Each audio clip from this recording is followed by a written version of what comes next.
دوسرا نقطہ، دوسرا سبق، دوسرا فائدہ وہ یہ ہے کہ رسول اللہ صلی اللہ علیہ وسلم نے یہ معاہدہ، یہ صلح صرف زبان سے نہیں کی، بلکہ حضور نبی کریم صلی اللہ علیہ وسلم نے صلح حدیبیہ کی شرائط کو باقاعدہ حضرت علی رضی اللہ تعالی عنہ کو حکم دیا اور ان سے لکھوائیں۔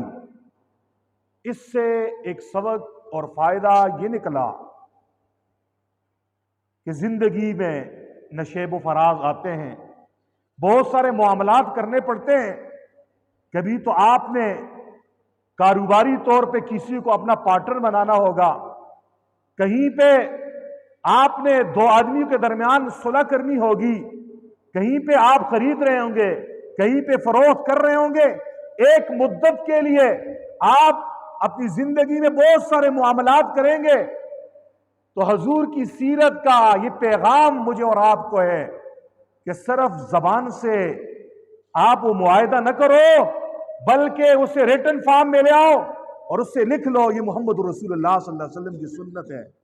اور قرآن کریم فرقان حمید میں اللہ نے حکم بھی دیا ہے، یا ایھا الذین آمنو، اے ایمان والو، اذا تداینتم بدین، جب تم آپس میں ایک دوسرے کے ساتھ ادھار کا معاملہ کرو، قرض کا، الی اجل، ایک مدت تک کے لیے، اور مدت کیسی ہو؟ مسمى، معلوم، فرمایا اسے کیا کر دو؟ فاکتبو، اسے لکھ لو۔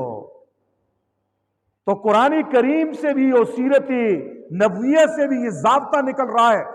آپ کسی کو قرض دے رہے ہیں تو قرض دیتے وقت آپ اس کی مدت، اس کا وقت متعین کر دیں، آپ نے کب واپس کرنا ہے۔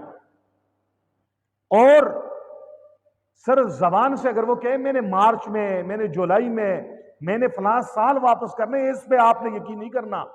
آپ نے اس کے ساتھ ساتھ مہینہ، ڈیٹ، یا آپ نے لکھ بھی لینی ہے۔ اس میں فائدہ ہے۔ کل کہیں ایسا ہو سکتا ہے دوسرا آدمی انکار کر دے کہ میں نے کہاں قرض لیا ہے، دوسرا آدمی انکار کر دے میں نے یہ زمین کب بیچی ہے، دوسرا آدمی انکار کر دے میں نے یہ معاملہ کب کیا ہے۔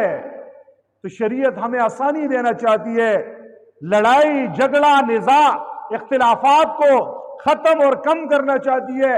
اس لیے قرآن کریم نے بھی حکم دیا ہے، اور رسول اللہ کی زندگی سے بھی یہی ثابت ہو رہا ہے۔ آپ علیہ الصلوۃ والسلام کی زندگی پہ نظر دوڑائیے، آپ نے جب کبھی بھی کسی کے ساتھ کوئی معاملہ معاہدہ کیا ہے، آپ نے تحریر لکھی ہے۔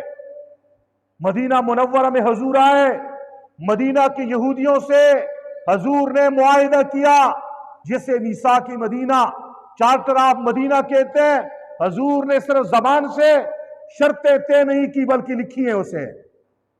حضور نے مدینہ کی ریاست میں آس پاس کے بہت سارے قبائل جو ریاست کے لیے خطرہ بن سکتے تھے، ان سے معاہدہ کیا، ان سے اتحاد کیا، ان سے مذاکرات کیے۔ مختلف قبائل کے نام سیرت کی کتابوں میں آتے ہیں، آپ نے ریٹن فارم میں یہ معاہدے کیے ہیں۔ آپ علیہ السلام نے مکہ کے مشرکوں کے ساتھ صلح حدیبیہ کیا، حضرت علی سے کہا لکھ لو، لکھ لیا۔